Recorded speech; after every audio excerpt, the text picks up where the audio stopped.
what would you write? And again, this is all super hypothetical, and if the Holy Spirit inspired Paul, then it really wasn't up to Paul. But point, just think, what would it be like to write a letter to the capital of the ancient world? Village.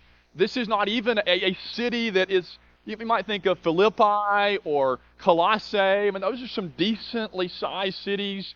They have prominence in the ancient world. They've got history. This is Roma. This is the capital of everything that to Christians in Washington, D.C. What do you say? Not just the significance of the place, the corruption politically, all that's happening culturally. Not that D.C. necessarily right now is the center, where even in really another verse before you get to the part where he says,